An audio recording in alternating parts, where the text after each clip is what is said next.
어느 노부부가 이제 한 70이 넘어서 해마다 신체 검사를 하러 병원에 갔습니다. 의사가 다 검진하고 나서 할머니 할아버지를 다 검진하고 할머니만 불렀습니다. 할머니께 두 분 다 건강이 너무 좋습니다. 뭐 아무 아픈 데도 없으시고 뭐 여러 가지 이 성인병 같은 것도 없으시고 너무 건강하십니다. 그런데 한 가지 할아버지의 이 정신 상태가 조금 좀 걱정됩니다. 할머니가 왜요? 물었더니 내가 할아버지 어떻게 이렇게 건강하세요? 물었더니 나의 건강은 하나님께서 나를 항상 보호해 주시고 나를 지켜주셔서 이렇게 건강하다고 그러시더래요. 그래서 어떻게 하나님이 지켜주십니까? 그랬더니 예를 하나 들자면 밤에 일어나서 화장실을 가는데 이제 화장실에 가서 내가 화장실 문만 열면 하나님께서 불을 켜주신대요. 불을 켜주시면 그냥 눈 뜨지도 않고 그냥 거기에서 일 딱 보고 나오면 하나님께서 문 닫으면 또 불을 꺼주신대요.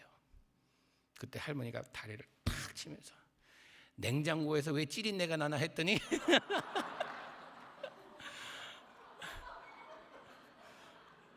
여러분 우리가 하나님을 알아도 좀 제대로 알아야죠.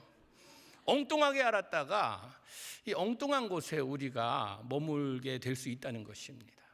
우리는 말씀을 통해서 우리가 믿는 하나님이 어떤 하나님인지 다시 한번 알 기회가 주어진다는 것입니다. 하나님은 알면 알수록 참으로 이 새로움과 또 하나님의 그 위대함을 우리가 다시 한번 깨닫게 됩니다. 우리가 하나님의 말씀에 접하면 접할수록 하나님은 더욱더 커지시고 나는 그 앞에서 더 작아짐을 느끼게 됩니다. 특별히 이 예수님의 비유를 통해서 우리는요 하늘나라에 대해서 배우게 되고 주님께서 뭐를 소중히 여기고 우리에게 기대하는 바가 무엇인지 다시 한번 깨닫게 됩니다. 마태복음 25장에 보면요 이 달란트의 비유가 나오죠. 이 달란트 비유는 신앙생활 어느 정도 하신 분들은요 다 아는 얘기입니다. 어느 주인이 여행 가면서 세 종들에게 달란트를 나눠줍니다. 한 사람에게는 5달란트, 다른 사람에게는 2달란트, 마지막 종에게는 1달란트를 맡기고 갑니다. 이제 어느 시간이 지나고 돌아와서 이제 감사를 합니다. 맡긴 달란트로 뭐 했느냐? 5달란트 받은 사람은 10달란트, 2달란트 받은 사람은 4달란트. 근데 문제는 1달란트 받은 사람이었습니다. 1달란트 받은 사람은 그냥 자기가 받은 것 가지고 있다 그대로 본전치기 한 겁니다.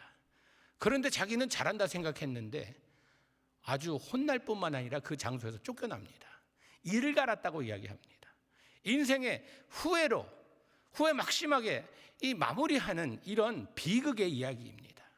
여러분 우리는요 인생을 살아갈 때 하나님께서 이 비유를 통하여서 어떤 삶을 살아야 되는지 분명히 말씀해 주고 계십니다. 이 비유에 우리에게 주는 2가지 큰 교훈이 있습니다. 하나는 우리 모두에게 달란트를 주셨다는 것입니다. 어떤 사람은 많이 주셨고 적게 주셨고 차이지요. 다 우리는 달란트를 받았습니다. 저는 어려서 달란트 없는 줄 알았어요. 아니 주위에 있는 사람들이 나 다 아무것도 뭐 잘하는 게 없다고 제 별명이 파괴분자였습니다. 잡는 것마다 망가지는 거예요. 아버지 카메라도 다 뜯었는데 다시 맞췄는데 피스가 몇 개 남아있어요. 하여튼 그래서 제가 이 호기심이 많아서 뭐든지 분해하는 걸 좋아합니다. 다 분해하고 나중 일은 나중에 치르고 뭐 그냥 그랬다가 또 그래서 별명이 파괴분자였고 저희 부모님의 기도 제목 중에 제일 큰 기도 제목이 저였습니다. 형은이 커서 뭐 될까요 주님? 쟤는 아무리 봐도 뭐 될 것 같지 않은데 기도 제목이었어요. 그런데 저에게도 하나님께서 1달란트가 아닌 뭐 4분의 1 달란트도 주신 것 같아요. 그러니까 지금 이 자리에 서 있죠. 그리고 주신 달란트에 대한 하나님께서 꼭 감사를 하신다는 것입니다. 내가 너에게 맡긴 것으로 뭘 하다 내 이 앞에 왔느냐? 내가 지금 너에게 맡긴 것이 있는데 그것이 많고 적건 이것에 주님께서 따지는 것이 아니라 내가 맡긴 것에 대한 그것에 대한 책임을 묻는다는 것입니다. 여러분 하나님께서 우리에게 이 달란트를 맡기시고 그냥 밥벌이 하라고 열심히 뛰어서 목구멍이 포도청이라고 그냥 돈 잘 벌어서 편안하게 살다가 오라고 하나님께서 맡긴 것이 아니라는 것입니다. 하나님께서 우리에게 생명을 주시고 세상에 보내셨을 때는요 분명히 목적이 있으십니다. 우리 주위에 있는 모든 것들이요 목적 없는 물건은 하나도 없습니다. 이 마이크는요 마이크가 존재하는 목적이 있습니다. 마이크가 아무리 소리 질러도 이게 크게 안 하면요 이 마이크 역할 못 하는 겁니다. 그냥 이건 액세서리예요. 스피커도요, 소리를 내야지 스피커지. 스피커도 목적이 있습니다. 마이크와 스피커도 목적이 있는데 하물며 생명을 가진 우리에게 목적이 없겠습니까? 하나님께서는 우리를 세상에 보내실 때, 우리에게 달란트를 맡기실 때 분명한 목적이 있으시다는 것입니다. 그 목적은요, 우리가 먹든지 마시든지 오직 하나님의 영광을 위해 살라는 것입니다. 이것이 우리의 목적이에요. 우리가 존재하는 이유예요. 하나님께서는 우리에게 맡기신 것으로 큰 일을 행하기 원하세요. 대단한 일을 행하기 원하세요. 하나님 사이즈의 일들을 행하기 원하세요. 그래서 주님께서 뭐라고 말씀하십니까? 능력 주시는 자 안에서 모든 것을 할 수 있다고 이야기합니다.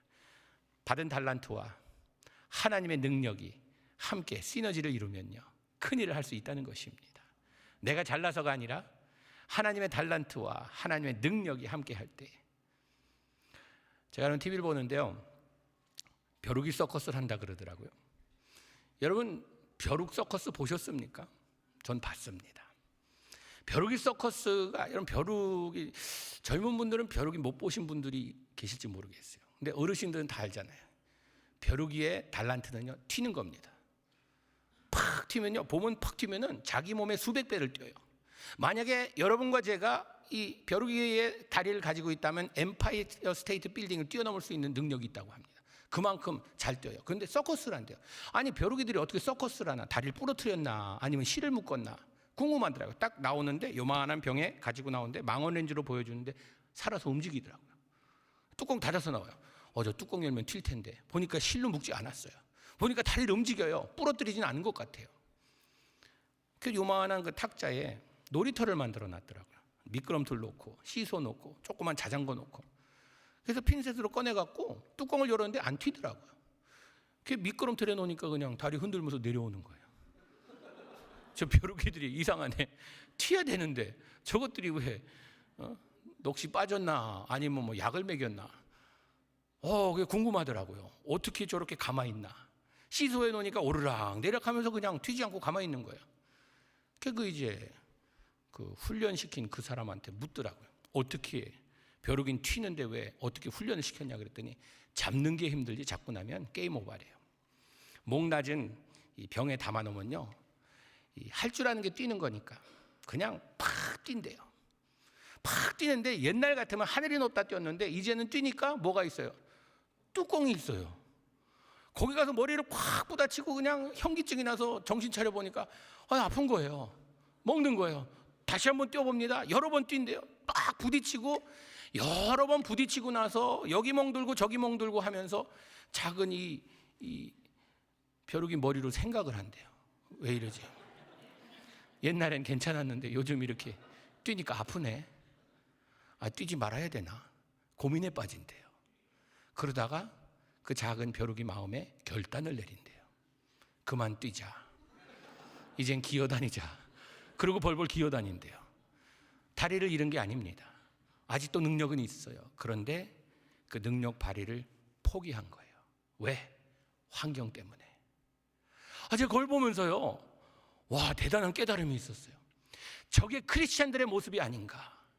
하나님께서 능력 주시는 데서 모든 일을 감당할 수 있다고 말씀하셨는데 우리는요, 우리 자신이 인생의 여러 가지 어려움 가운데서 여기 부딪히고 저기 부딪히고 여기 멍들고 저기 멍들고 하면서 인생을 포기합니다. 난 안 되나 봐. 그런 대단한 간증은 믿음 좋은 사람이나 하지 나는 그냥 그럭저럭 살아가는 인생인가 봐. 나는 그냥 이렇게 살아야 되나 봐 하면서 능력에 대한 발휘도 못하고 그냥 하루하루 존재하는 차원에서 살아가는 우리가 아닌가. 하나님께서는 우리에게 달란트를 맡기셨을 때 대단한 일을 기대하십니다. 오늘 한 달란트 받은 사람을 보면서 우리가 이런 삶을 살지 말아야겠다라는 결단이 있었으면 좋겠습니다. 이 한 달란트 받은 사람의 문제는 무엇이었는가? 첫째, 꿈이 없었어요. 자기 가진 것을 바라보면서 이걸 가지고 뭐 할까 계산이 나오지 않았어요. 꿈이 없었어요. 아마도 핑계댔겠죠. 나도 5달란트 있더라면 나도 뭔가 했을 텐데, 나도 저런 사람같이 2달란트였으면 나도 뭔가 했을 텐데 난 겨우 1달란트야 하면서 꿈을 가지지 못했어요. 다시 말하자면 삶의 비전이 없었다는 것입니다. 여러분 성공하는 사람들 보면요, 다 비저너리예요. 비전. 그래서 제가 젊을 때, 청년 시절 때 집회 가면요, 강사들마다 젊은이요 비전을 가져라. 비전 없는 무리들은 다 멸한다고 했으니까 비전을 가져라. 비전 가져라, 비전 가져라 하는데 나는 잘 보이는데 자꾸 비전 가지래요. 안경 껴지께서 잘 보이는데 비전을 가지래요. 비전이 뭔가 제 나름대로 고민하다가 이런 결론을 내렸습니다. 비전이란요, 완성품을 볼 수 있는 안목이에요. Ability to see the finished product. 다 된 그것을 아직도 되지 않았지만 볼 줄 아는 안목이에요. 어머니들은요 다 비저너리입니다. 여러분 자녀들 아기를 낳고요 아직도 목도 못 세우고 막 이른 아이가 엄마가 보니까 얘가 뭔가 보여요. 넌 의사감이다. 벌써 가운 입은 게 보여요. 여기다가 청진기 두르고 벌써 애가 야, 얜 신동이네. 어디서 이런 애가 났지? 뭐 이러면서 어머니들은 벌써 완성품이 보입니다. 여러분 부모가 왜 자녀들에게 그렇게 많이 투자하는지 아세요? 완성품 될 것이 보이니까 투자하는 거죠. 보이지 않는다면 왜 투자하겠어요? 그런데 인생 살아가면서 투자 가치 제일 없는 것이 자녀들입니다. 여러분 투자는요, 투자했을 때 뭐 돌아오는 것이 있어야 돼요. 그렇죠? 그래야 좋은 투자예요. 투자했는데 돌아오는 것이 없으면 그건 투자 잘못한 거예요. 부모님들이 자녀들에게 참 투자를 많이 합니다. 제가 2세 목회하면서 결혼 주례를 많이 했습니다. 한 400상 이상 했어요. 근데 할 때마다 보면 부모님들 앞자리에 앉아서 우세요. 왜 우시나 이 기쁜 날. 왜 우시나 제가 나름대로 분석해 봤더니 투자한 거 다 날아가는 날이에요. 그래서 우시는 거예요. 그러면서 뭐 어떤 분들은 뭐 저 여우 같은 게 우리 착한 아들, 저 도둑놈 같은 게 우리 이쁜 딸, 뭐 이러면서 막 그냥 투자한 거 다 해. 여러분 우리가 자녀를 소중히 여기는 건 내 것이어서 투자했는데 날아가서 그런 것이 아니라 하나님 것이어서 소중한 것입니다. 그래서 우리가 투자하는 것이에요. 여러분 부모님들이 자녀들에게서 꿈이 보이면요 그 투자하는 거 아까워하지 않습니다.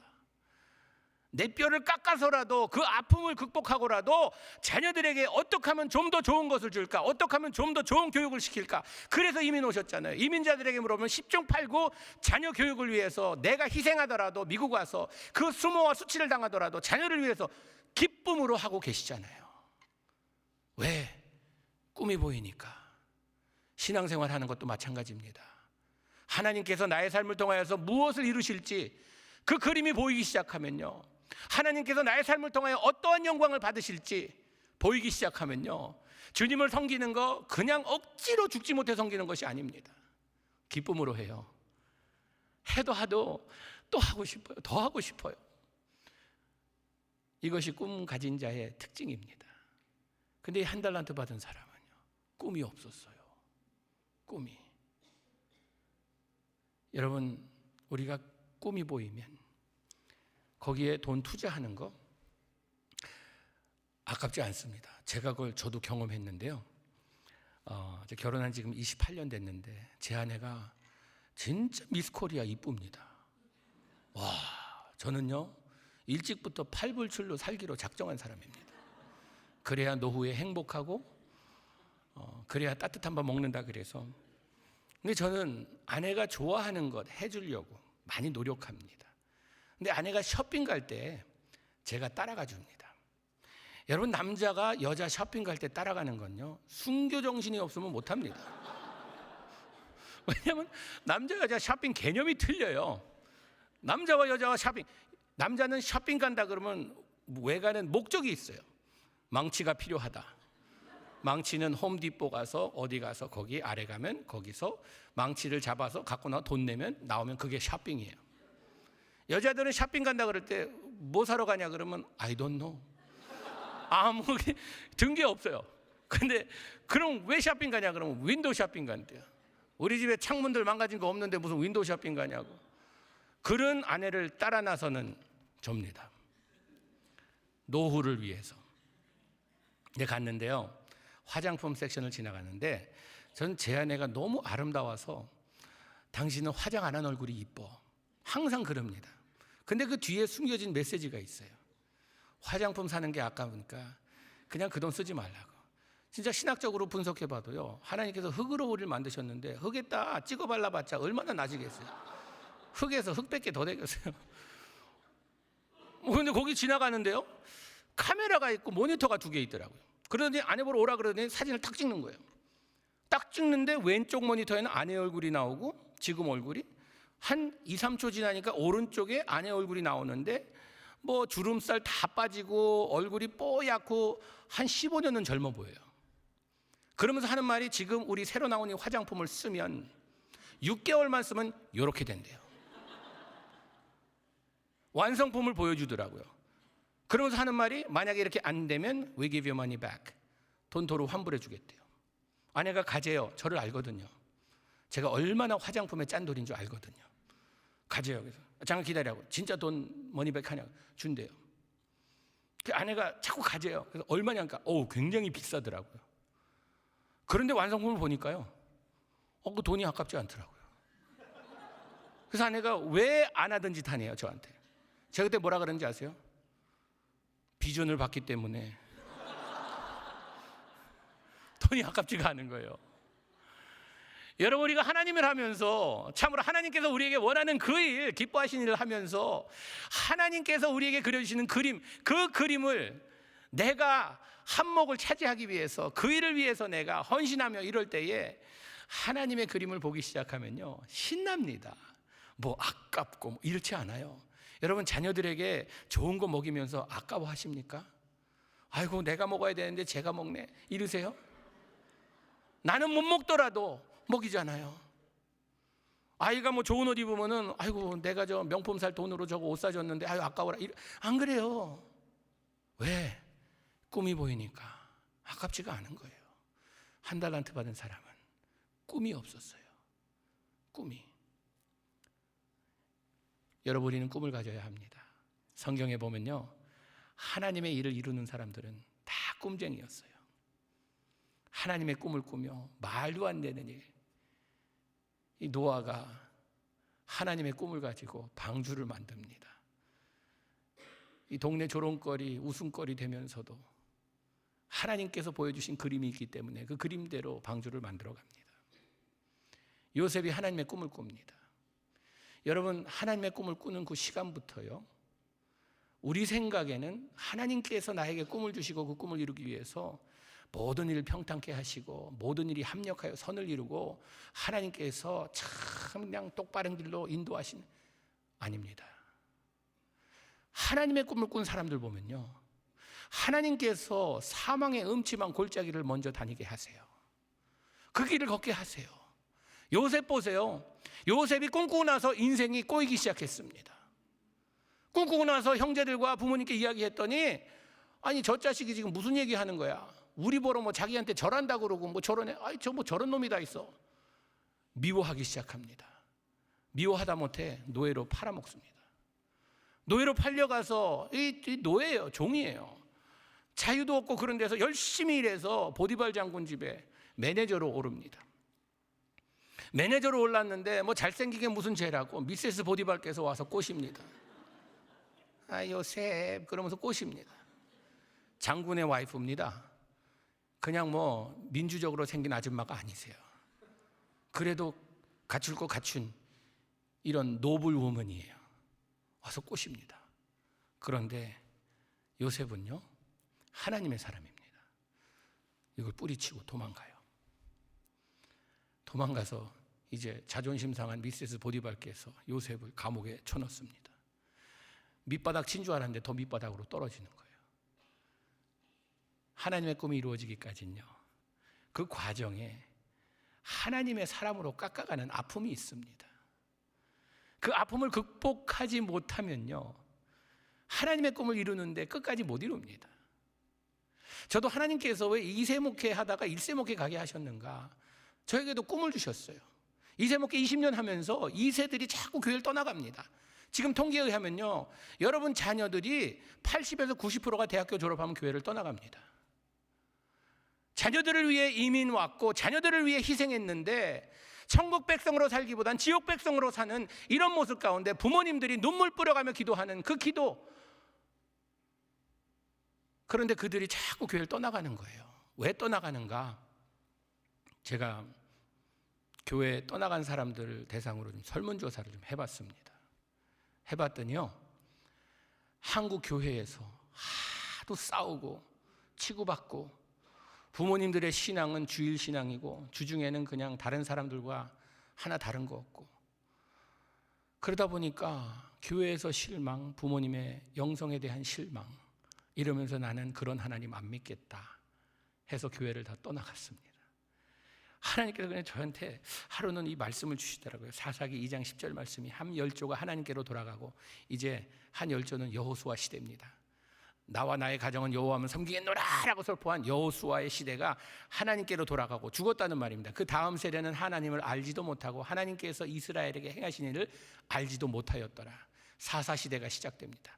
자기 소견대로, 자기 생각대로, 마음대로 하나님 없이 사는 이 세대가 시작됩니다. 여러분, 지금 이민교회가, 아니 온 세계 교회들이요, 지금 이 갈림길에 서 있습니다.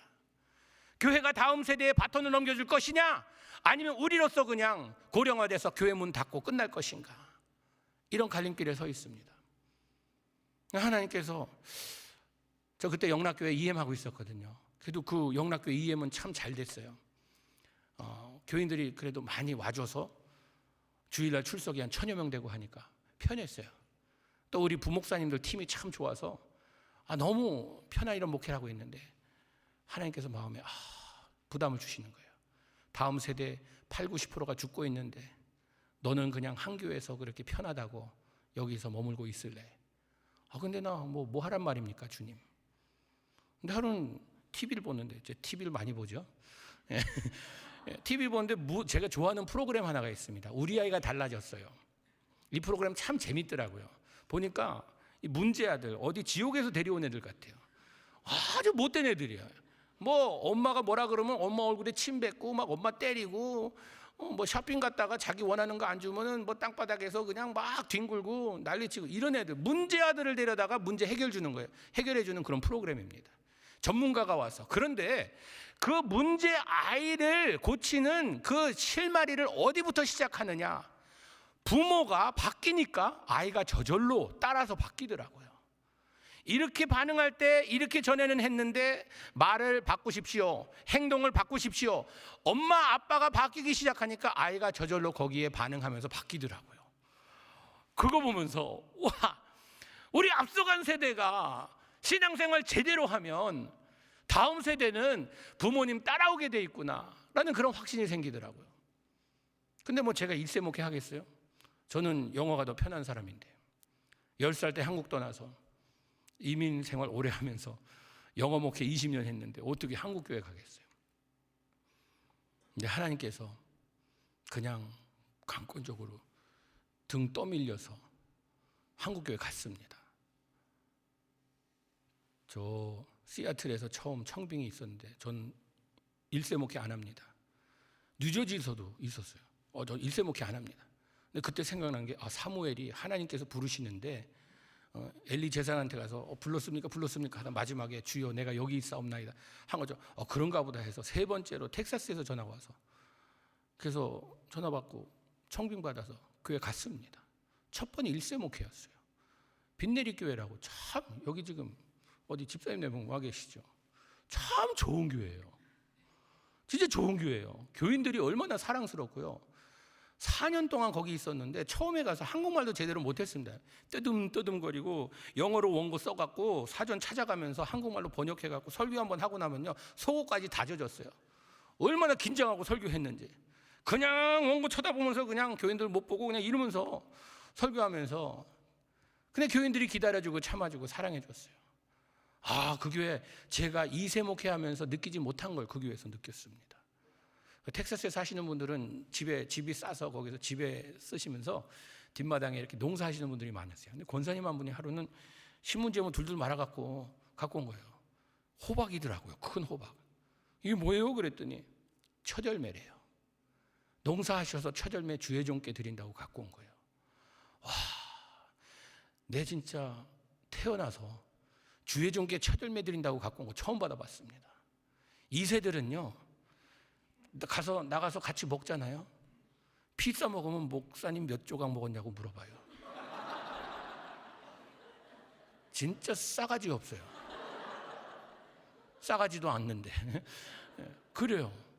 그런데 주의 종께 드린다고 첫 열매를 갖고 너무 감동받아서 제가 큰 실수했습니다. 설교 때 그 말을 했어요. 이세 목회에서는 참 느끼지 못하는 이런 사랑, 끈끈한 정과 사랑을 권사님이 첫 열매 주의 종께 드린다고 갖다 주셨어요. 막 그냥 눈물이 핑 돌더라고요. 그랬더니 그 다음부터 깻잎이며 고추며 뭐 오이며 막 채소 가게 차릴 만큼 막 그냥 갖다 주시는 거예요.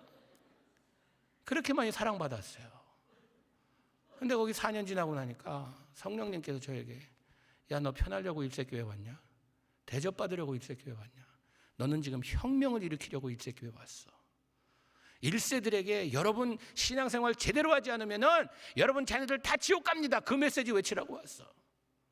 이 교회는 다 잘하고 있으니까 너 이제 필요 없어. 그래서 사임했습니다. 교회에서 난리 났어요. 왜 갑자기 사임하시냐고. 저는 이런 좋은 교회보다는 저는 망가진 교회 가서 외칠 메시지가 있습니다.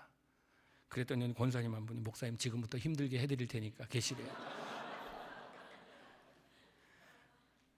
그래서 교회 먼저 사임하고 하나님의 부르심 기다리고 있는데 몇 교회 중에 동양선교교회에서 청빙이 왔습니다. 그 교회는 저는 갈 생각도 없었어요. 하나님 그래도 좀 가능성이 있는 교회 보내주셔야지. 동양선교교회는 제가 보니까 하나님도 포기한 교회 같습니다. 근데 하루는 텍사스 집에서 이제 참 이렇게 다음 컬링을 기다리고 있는데 문을 누가 두드려서 나가봤더니 어느 남자 두 분이 오셨어요. 동양선교교회에서 오셨대요. 집사님하고 장로님 두 분이 오셔서 4시간 동안 우리 리빙룸에서 막 입에 거품 물고 하는 말이 죽고 싶으면 오래요. 죽고 싶으면 오래요. 그 말 딱 듣는 순간 우리 가정에 이 경사났네. 드디어 우리 가정에서 순교의 피가 흐르게 생겼네. 아내한테 가자고. 어떻게 죽이는지 한번 보자고. 그러고 갔습니다. 저는 하나님의 꿈을 따라서 간다고 저는 하나님께서 모든 거 다 정리해 주시고 나는 그냥 있으면 하나님께서 착착착착 해서 그냥 뭐 그렇게 고생 많이 안 하고 할 줄 알았어요. 그런데 제 큰 착각이었어요. 가자마자 첫 번 설교 끝나고 교인들 악수하는데 누가 와서 박형은 씨입니까? 그래서 네 그랬더니 소송장 100만 불짜리를 주고 가는 거예요. 나오는 걸 반대했는데 내가 그냥 막 고집해서 와갖고 자기가 정신적인 충격을 받아서 일을 못해서 100만 불 손해배상하라고 소송장을 받은 거예요. 평생 태어나서 소송장 처음 받아봤습니다. 뭐 그러면서 그 다음에 교회가 두 파가 돼서 막 싸우는데 여러분 우리가 살 길은 하나 되는 길입니다. 말씀으로 아무리 이야기해도요 인간의 감정이 개입되면요 말씀보다 감정이 앞서더라고요. 그러면서 계속 여러분 하나 돼야 됩니다. 기도하고 막 그러고 뭐 서로 용서하고 뭐 그런데 뭐 두 파로 해서 그 다음부터는 이제 화살이 서로 쏘다가 제가 막 그러니까 저한테 날라오는 거예요. 여러분 아무리 갑옷이 두껍다 그래도요 자꾸 맞다 보면 속으로 멍듭니다. 참 힘들었어요. 눈물로 하루도 그냥 걷는 날이 없어요. 그냥 기도하자고 교인들하고 주여 삼창을 외치고 기도하자 그러면 삼창까지 못 가요. 주여까지도 못 가요. 촤 그러고 우는 거예요 다들. 울음바다 돼서 우리 교회 살려달라고. 여러분 우리가 할 일은요 하나님의 꿈을 이루기 위해서 때로는 하나님께서 그런 사망의 음침한 골짜기를 데리고 가실지라도 우리는요 주님의 지팡이와 막대기가 우리와 함께 하심을 기억해야 합니다. 때로는 자꾸 그걸 잊어버려요. 왜? 양이니까. 양은 머리가 나쁘니까 자꾸 깜빡깜빡해요. 어려울 때 내가 이 목회하는데 이르려고 내가 목회했나 포기하고 싶어요.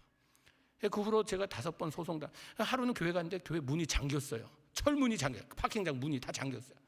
이게 웬일인가 그랬더니 저 반대하는 분들이 안에서 30명 가드를 세워놓고 문을 다 잠그고 서류적으로 다 준비해서 경찰이 왔을 때 자기가 교회 주인이라고 하면서 저희는 교단이 없거든요. 초교파거든요.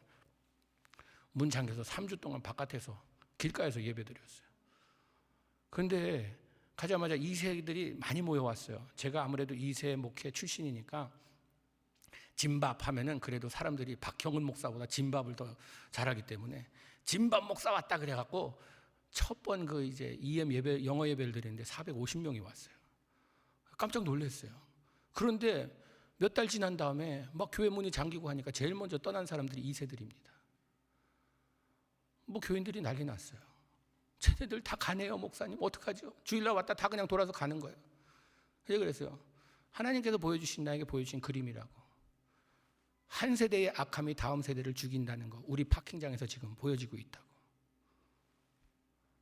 여러분, 하나님의 꿈을 이룰 때에 편안하게 이루려고 하지 마세요. 때로는 헌신이 따릅니다. 희생이 따라요. 때로는요, 순교자의 피가 없이는 우리에게 하나님의 복음이 우리에게 다가올 수 없음을 우리는 깨달아야 합니다. 너무 신앙생활 우습게 쉽게 생각하지 마세요. 하나님의 꿈을 이루는 자들은요, 때로는 뼈가 깎는 아픔이 우리에게 다가옵니다. 교회 문 잠기죠. 또 그러고 제가 어떻게 해서 우리 권사님들이요, 저희 교회는 이 권사님들 보니까 교회 어렵게 되니까요, 권사님들이 앞장서시더라고요. 장로님들은 별로 힘 못 쓰시더라고요. 권사님들이 저희 교회에서는 그래서 권사가 이 권투 사범의 약자입니다. 어느 권사님이요, 막 문 잠그고 하니까 욕이 나오는데요.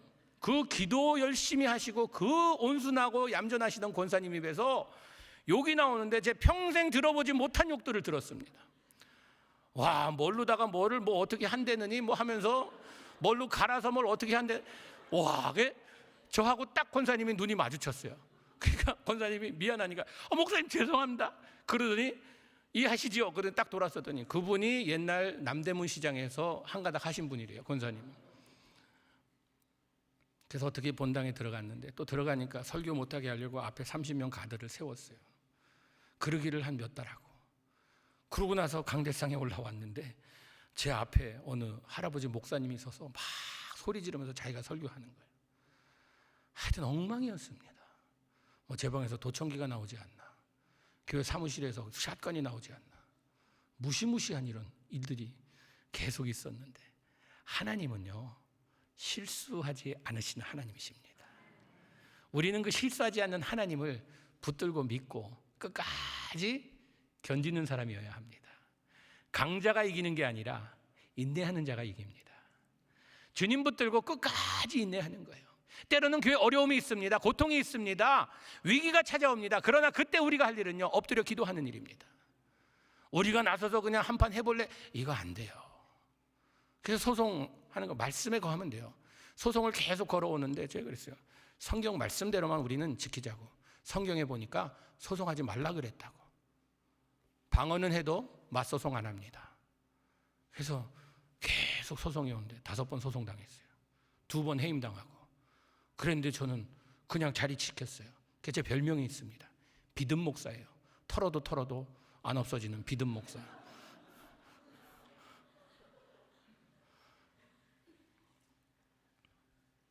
하나님은요, 신실하신 분입니다.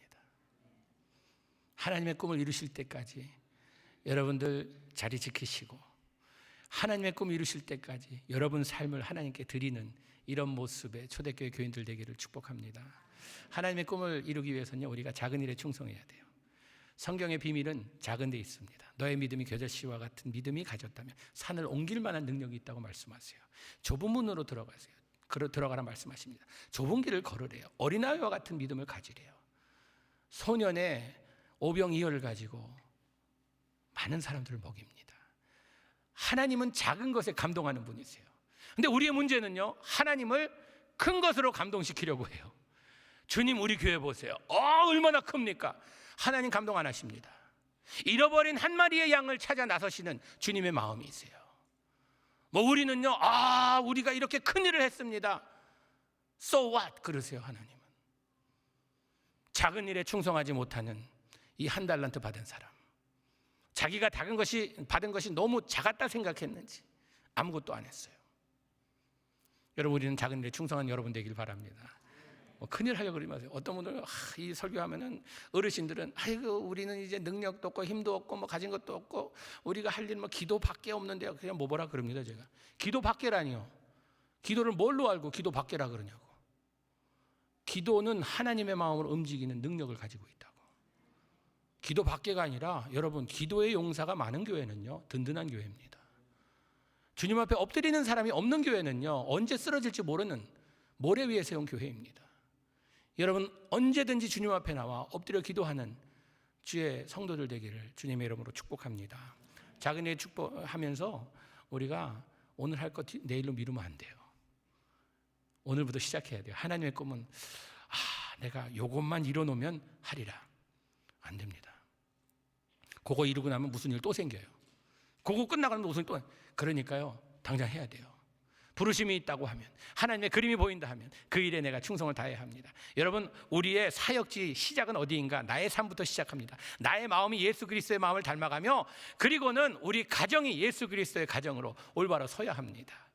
여러분 가정에서 하는 사역을요 우습게 생각하지 마세요. 난 집에서 그냥 주부밖에 안 된다고. 여러분 이 가정에서 어머니들의 역할이 얼마나 큰지. 어머니가요 어떻게 보면 집안의 목사님이세요. 아버지보다는 어머니가 참으로 자녀들에게 이야기하는 관계나 이런 것에 있어서 굉장히 중요한 역할을 하십니다. 여러분 받은 달란트가, 제가 아내를 대학교 때 만났는데요 제가 물었습니다. 당신의 꿈이 뭐냐고.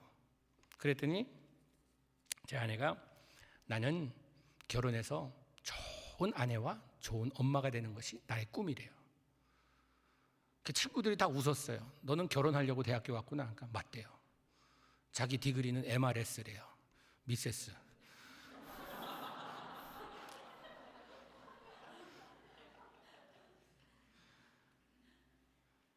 제 아내도 비전이 있었기에 나랑 결혼했습니다. 제가 제 아내 대학생 때 사진 보여드리면요 제가 오르지 못할 나무였습니다. 그런데 하나님께서 한 여자의 눈을 멀게 하시사 제 아내한테 왜 나 같은 남자의 기회를 줬느냐 물어봤더니 비전 얘기를 해요. Diamond in the rough. 이 다이아몬드가 다이아몬드로 존재하는 게 아니라 돌에 박혀 있대요. 자기는 돌을 보지 않고 다이아몬드를 봤다고. 그래서 그럼 내가 다이아몬드라고. 요즘은 돌 같다고. 여러분 하나님의 꿈을 가지고 작은 일에 오늘부터 시작해야 합니다. 그런데 이 비유 가운데요 주인이 뭐라고 책망하냐면 이 게으르고 악하고 게으른 종아. 게으름은 우리가 이해합니다. 아무것도 안 했어요. 받은 것으로. 꿈도 없었고 아무 일 시작도 안 했고 땅에 묻어뒀다 그냥 가지고 왔어요. 게으른 종이었어요. 왜 악하다고 했을까요? 악하다고 한 이유는요 주인을 제대로 모르고 있었어요. 뭐라고 얘기하냐면 주인이 굳은 사람이라 You're a hard man. 그래서 뿌리지 않은 데서 거두고 흩지 않은 데서 모으려고 하는 사기꾼으로 알고 있었어요. 주인을 욕심쟁이로 알고 있었어요. 주인의 마음을 헤아릴 줄 모르는 이런 종이었습니다. 여러분 우리는요 그 무엇보다도 인생을 살아가면서 하나님의 마음을 제대로 파악하고 살 줄 알아야 합니다. 하나님의 마음을 제대로 파악 못하면요 우리가 하나님의 때때를 따라서 어려워지면요 하나님 원망합니다. 하나님 욕합니다. 저주합니다. 우리 아이가 6이라고 아침에 말씀드렸는데 3남 3녀 아들 셋 중에요 저랑 꼭 닮은 아이가 하나 있습니다. 얘는 하여튼 뭐 얼마나 나가서 뛰어놀고 뭐 이러는 걸 좋아하고 사람 만나서 친구 좋아하고 저희가 그래서 별명을 소시오 버터플라이라고 여기저기 날아다니면서 그냥 그걸 좋아해요. 근데 얘가 하면은 꼭 이게 사고를 칩니다. 어디 가서 뭐를 망가뜨리든지 깨뜨리든지 뭐 어디 가서 뭐 애들하고 하다가 다치고 오든지 항상 그래요. 우리 다른 아이들이 뭐 문제 일으켜도 얘가 꼭 개입돼 있어요. 그 제 아내가 얘 때문에 많이 울었어요. 쟤는 뭐 되려고 저러는가. 기도하면 우리 개 이름만 나오면요 제 아내가 눈물이 저절로 나온대요. 그 정도로. 근데 하루는 제가 집에 왔는데 아내 눈이 퉁퉁 부어있어요. 왜 그러지? 그랬더니 또 애가 무슨 일을 저질렀어요. 왜 그러냐 그랬더니 지금 무슨 일인지 기억도 안 나요. 그런데 얘가 뭘 잘못해서 엄마가 다루기에는 너무 큰일이라서 너 아빠 올 때까지 기다리라고. 아빠 오면 너 반 죽었다. You're half dead. 여러분 반 죽는다는 말이 사랑의 표현인 거 아시죠? 반은 살려두겠다는 거 아니에요. 그 얘가 겁이 난 거예요. 엄마는 안 무서워합니다. 엄마는요, 얘는 이제 어디서 뭐 잘못하면은 매 맞는다는 거 아니까 뭐 잘못하고 나면 집에 와서 빨리 때리래요. 엄마한테. 이건 한 5대 때리면 되니까 빨리 때려. 나 가서 뭐 할 일 있다고. 그러네요. 얘가 그때 한 8살이었습니다. 근데 너 방에 가서 기다리라 그러는데 얘가 덜컥 아빠 오면 반 죽는다는 말에 겁이 나서 집을 나갔어요. 나가서 길 건너가서 우리 앞집에 사는 LAPD 경찰 문을 두드렸어요. 그 집에서 두드려서 이 경관, 새파랗게 젊은 경관인데 나오니까 help me. When my daddy comes home, I'm half dead. 아빠 오면 자기 반 죽는다고 이야기한 거예요. 그러니까 경찰이 애가 도와달라 그러니까 들어오라 그래갖고 이 집에서 뭐 아동 학대를 하지 않나 뭐 멍든 데 없나 다 체크하면서 한 1시간을 데리고 있었어요. 얘기하면서 집에서 난리 났어요. 방에 가야 할 애가 없는 거예요. 그래서 막 경찰에 연락하려고 그러는데 문 두드려 나가 보니까 앞에 사는 그 경찰이 데리고 온 거예요. 그러면서 제 아내한테 훈계하는 거예요. Go easy on him. 왜 앤데 he's a kid. Give him a break. 그러면서 막 그냥 아내가 I'm sorry, I'm sorry. 막 창피해갖고 막 그러는데 속에서 막 그냥 막 너무 마음이 아픈 거예요. 그 경찰 간 다음에 문 닫고 아이한테 너 go to your room. You're not half dead, you are dead now. 너 이젠 죽었다. 그러고 방에 가서 아내가 울고 있던 거예요. 너무 마음이 아파서. 그 말을 듣는데 우리말에 피가 거꾸로 솟는다는 말 있죠. 실감나더라고요. 옆에 있었으면 무슨 일 났을 거예요. 그때 기도했습니다. 주님이라면 어떻게 하시겠습니까? 근데 탁 떠오르는 구절이 구약에 불순종하는 자녀는 돌로 쳐 죽이라. 그 말씀이 기억나는 거예요. 뭐 제 아내 애도 잘 낳겠다 그냥. 하나 가면 또 하나 만들지 뭐. 얘는 아무래도 불량품 같은데. 그러면 별 생각 다 나는 거예요. 어떻게 해야 되나? 주님 지혜 달라고 한 30분 기도한 것 같아요. 막 기도하면서 이제 기도 끝나고 다른 아이들은 그날 나오지도 않더라고요. 그때만 해도 이제 아이가 4이었어요. 그때는 5째, 6째는 아직 저희 집에 안 왔고 그래서 4이었는데 다른 아이들은 이제 무슨 일이 일어날까 눈치만 보고 있는 거예요. 방에서 그냥 오늘 예수님이 안 오시면 오늘 주님 만날 텐데 뭐 그러면서 아무도 안 나오는 거예요. 그래서 제가 불렀어요. 아들을 2층 집이었는데 아래에서 내려오는데 보니까 좀 이상해요. 애가 왜 그런가 봤더니 얘가 잔머리를 쓴 거예요. 옷을 한 5겹을 입었어요.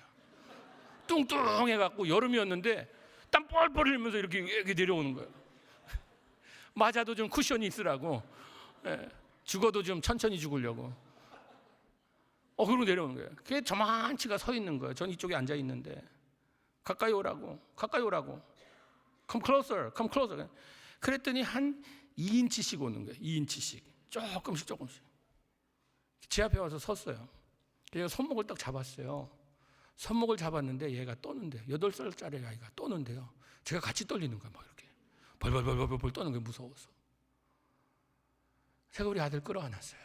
끌어안고 Son, I'm so sorry.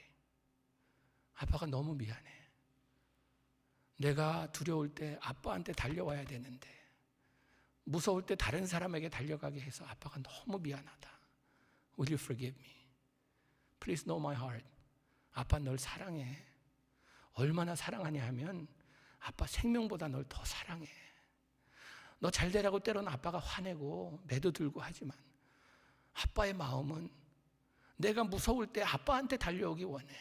다른 사람한테 가는 게 아니라 아빠가 너무 무섭게 해서 내가 다른 사람한테 뛰어가게 해서 아빠 진짜 미안하다. Please forgive me, my son. 그랬더니 얘가 소리를 확 지르더라고요. 근데 울기 시작하는데 전 애가 그렇게 우는 거 처음 봤어요. 와 하면서 우는데 뭐 그냥 눈물 콧물 다 흘리면서 뭐 웅웅웅 우는 거예요. 저도 같이 끌어안고 울고 아빠의 마음을 좀 이해해 줄 수 없겠니? 아빠 너 정말 사랑해. 아빠의 목숨보다도 내 목숨을 더 소중히 여기는 아빠의 마음이야. 그랬더니 다른 아이들도 이제 상황을 파악하고 다 내려왔어요. 내려와서 이제 다 끌어안고 Okay, it's gonna be okay.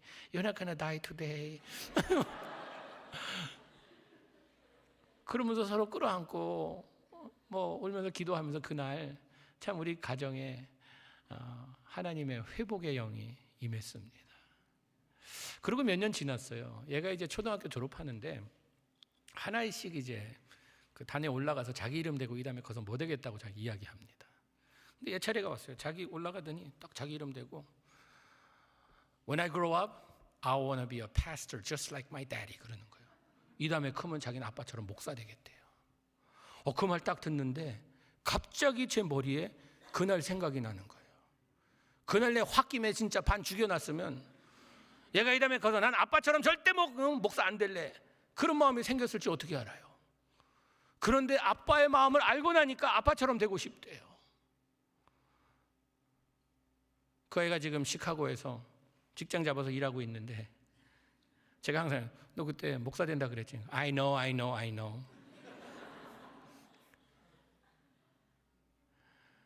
사랑하는 성도 여러분, 우리 하나님은요 우리를 때로는 어려운 사망의 음침한 골짜기로 다니게 허락하세요. 하나님이 못돼서도 아니고 악해서도 아니고 하나님이 무섭게 보이려고 해서도 아니고 하나님의 사람을 만들려고 우리를 그런 어려운 과정을 통해서 하나님의 정금으로 만들기 위해서 때로는요 그 뜨거운 불을 통과하게 하십니다. 여러분 삶에 지금 어려움과 고통이 있으십니까? 하나님께 불평하며 불만을 가지고 참 내 인생은 왜 요 모양 요 꼴입니까? 그러지 마시고 한번 하나님께 감사해 보세요. 주님, 나 동양선교교회 보내주신 거 진짜 감사합니다. 옛날 참으로 철부지 목사였고 뭐도 모르는 목사였는데 하나님께서 이 불쌍한 인간 좀 다듬기 위해서 하나님께서 그 교회 보내주셔서 감사합니다. 그래서 저는요 항상 동양선교회 간 거 어떤 분들은 후회하냐고 물어봐요. 아니요, 후회는요 감사하죠. 그런 교회 가서 전 또 감사한 게요 하나님께서 저에게 그런 성격을 주셔서 그런지요 욕을 먹어도요 이 부담이 안 돼요. 성경에 보니까 악을 선으로 이기라 그랬잖아요. 그때 막 교회 싸울 때 제 강대상 위에 이렇게 앉아 있으면요 뭐 와서 성경도 뺏어가고 마이크도 뽑아가고 막 그래요. 그런데 뭐 옛날 영등포 깡패 출신이에요 그 집사님이. 근데 막 뛰어 올라오더니 저를 막 째려보면서 욕하는데 뭐라고 욕하냐면 죄송합니다. 네가 목사 새끼냐 그러는 거예요 저한테. 그 순간 하나님께서 지혜를 딱 주시더라고요. 목사 새끼냐 그러는데 저 딱 쳐다보고 집사님 어떻게 하셨어요? 우리 아버지 목사인데 나 목사 새끼인데. 그랬더니 이분이 그 다음에 무슨 말 할지 말을 이어가지 못하는 거예요. 나 목사 새끼라고 인정하니까 그냥 내려가시더라고요. 그리고 하루 저녁도 교회 생각하면서 잠 못 이루는 날이 없어요. 아니 시간이 없어 못 자지 그냥 베개 머리만 대면 그냥 자는 거예요. 제 아내가 신기하대요. 어디서 이런 동물이 다 왔네요. 신동이에요 진짜. 신기한 동물. 저는 하나님께 너무 감사해요. 하나님의 사람을 만드는 과정이 때로는 아픕니다. 조각가가 돌을 쪼아내며 조각품을 만들듯이 떨어져 나가는 아픔이 있어요. 그러나 그 아픔 가운데 하나님의 사람으로 만들어져 가는 것입니다. 그래서 성경은 환난을 당할 때 우리에게 두려워하지 말라고, 걱정하지 말라고 말씀하십니다. 환난의 마지막 프로덕트는 소망이에요. 여러분, 소망 있는 사람은요 인생을 살아갈 때 최고의 축복을 받은 사람입니다. 소망 있는 사람은요 항상 아침에 일어나는 걸 기대하며 살아요. 왜? 오늘의 어려움에 우리가 굴복하지 않고 내일의 소망을 가지고 하루를 살아가거든요. 자살하는 사람은요 소망을 잃었기 때문에 자살합니다. 소망 있는 사람은 절대 자살하지 않습니다. 소망 있는 사람은 절대 포기하지 않습니다. 포기는요 배추를 두고 하는 말이지 인생을 두고 하는 말이 아닙니다. 기억하세요. 한 포기, 두 포기, 세 포기. 하나님께서 우리에게 맡겨주신 달란트, 여러분 지금 잘 어떻게 이용하고 계십니까? 불리고 계십니까? 전 이런 생각해봐요. 만약에 한 달란트 받은 종이 받은 건 적지만 뭔가를 한번 해봐야겠다. 가서 사업에 투자해서 세탁소를 하나 조그만 거 차렸어요. 그런데 세탁소에서 여러 가지 불경기묘해서 그 가게가 망했어요. 한 달란트 받은 거 다 날렸어요. 주인이 돌아왔어요. 달란트 어땠나? 내가 뭘 해보려고 세탁소를 차렸는데 불경기 찾아오고 그냥 일꾼들도 막 그냥 어렵게 하고 그래갖고 망했어요. 만약에 그랬다고 하면요, 내가 아는 주인은 쫓아내지 않습니다. 쫓아낼 분이 아니세요. 그런데 이 종은 악하고 주인을 사기꾼으로 알고 게으른 종이었어요. 악하고 게으름이 우리에게 최악입니다. 부지런히 삽시다. 선하게 삽시다. 우리 하나님의 마음을 잘 이해하며 삽시다. 하나님의 마음을 우리가 알면 알수록 우리 삶에 확신이 생겨요. 저는 우리 아이들 보면 참 부럽습니다. 얘네들은 걱정할 게 없어요. 엄마 아빠 빽이 있잖아요. 여러분 고아가 왜 불쌍하다 그러는지 아세요? 빽이 없어요. 빽이. 제 아내가 참 한국에서 좀 고아 사역 하고 싶어 하는데, 고아 있는 데 가서 왜냐면 한국에서 고아들이요, 지금 미혼모들이 아이를 많이 낳습니다. 한국 그냥 출산율이 떨어진다 해도 미혼모 출생은 굉장히 많습니다. 1년에 8천에서 10,000명의 아이들이 기관에 보내집니다. 근데 이 아이들이 18살 되면요, 기관에서 떠나야 돼요. 500만 원 주고 내보내요. 그럼 나가서 의지할 데가 없어요. 그래서 다시 유흥업소에 들어가고 안 좋은 그런 삶이 반복됩니다. 기댈 데가 없어요, 그 아들이. 근데 우리 아이들은요, 어려우면 엄마 아빠한테 기대요. 아빠 나 지금 용돈 필요해. 그럼 아빠가 그래? 탁 줍니다.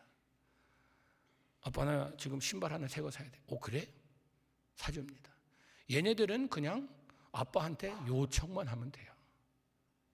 여러분, 인간의 아빠가 아이가 떡을 달라 그럴 때, 고기를 달라 그럴 때 뱀 줄 사람이 어디 있습니까?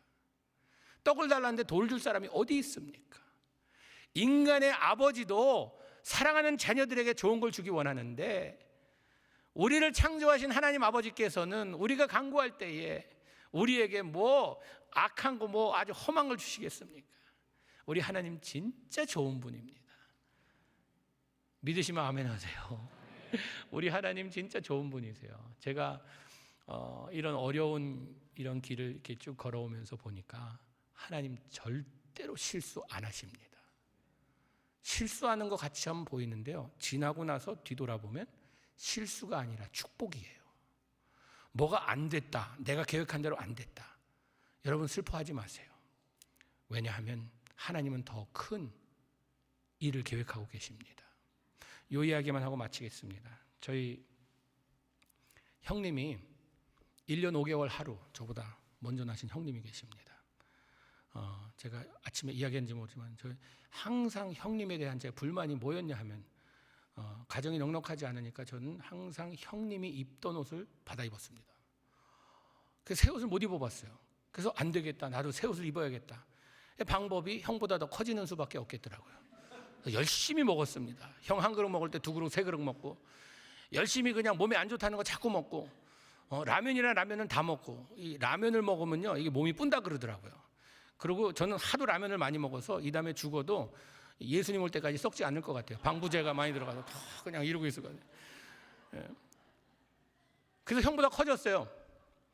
그러니까 새 옷을 입게 되더라고요. 근데 저희 형님이 여기 NJIT, 뉴저지 인스티튜트 오브 테크놀로지에서 건축학을 공부하셨습니다. 딱 졸업을 했어요. 그래서 이제 첫 번 잡 인터뷰를 가는데, 잡 인터뷰 간다고 가족들 다 모여서 아버님께서 이제 기도하자고. 그래서 형님 머리에 손 얹고, 주여, 주의 아들을 주님께서 축복하여 주시옵소서. 인터뷰 갑니다. 주님 꼭 붙게 해 주시옵소서. 믿습니다. 주님께서는 신실하신 주님이시고 실수하지 않으시고 주님 축복하여 주의 아들을 주님 기름 부어 주시옵소서. 기도 잔뜩 받고선 아멘 그러고 갔다가 멋지게 떨어졌어요. 그랬더니 머리 푹 숙이고 들어오는 형님한테 아버지 뭐라 그러시는가? 나무나 걱정 마라. 하나님께서 더 좋은 것을 예비하시고 좋은 길을 예비하셨으니 걱정 말아라. 제가 그때는 철이 없었거든요. 참 할 말 없으면 하지 말지. 뭐 걱정 마라. 더 좋은 길, 뭐 잡에서 떨어졌는데 그냥 불쌍한 존재이지. 뭐 이랬는데요.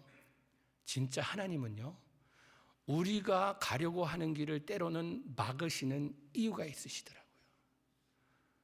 지금 건축학 배워갖고 선교사로 페루에 가서 선교관을 그냥 건축해서 2 선교관을 벌써 잘 해갖고 그냥 이제 이번 4월에 2번째 선교관 헌당 예배 드리는데 저 형님 하시니까 저 거기 가는데 그쪽으로 하나님께서 부르시려고, 그쪽으로 보내시려고 하나님께서 이걸 막으셨어요. 만약에 이쪽에 잘 됐다면 여기서 아직도 돈 벌고 잘 살 거예요. 동부에서 있을지 모릅니다. 근데 하나님께서 그 길을 막으시고 선교의 길로 보내시려고 훈련시키셔서 단련시키셔서, 여러분 이것이 하나님의 꿈을 이루는 방법입니다. 여러분 삶에 나는 뭐 그냥 하는 게 이런데 그런 생각 마세요. 나 달란트 별로 없는데, 여러분 없는 사람이 때로는요 더 큰 일을 할 수 있습니다. 더 큰 일을 할 수 있어요. 그렇기 때문에 받은 달란트 여러분 꼭 주님의 영광을 위해 쓰시는 여러분 되기를 축복합니다.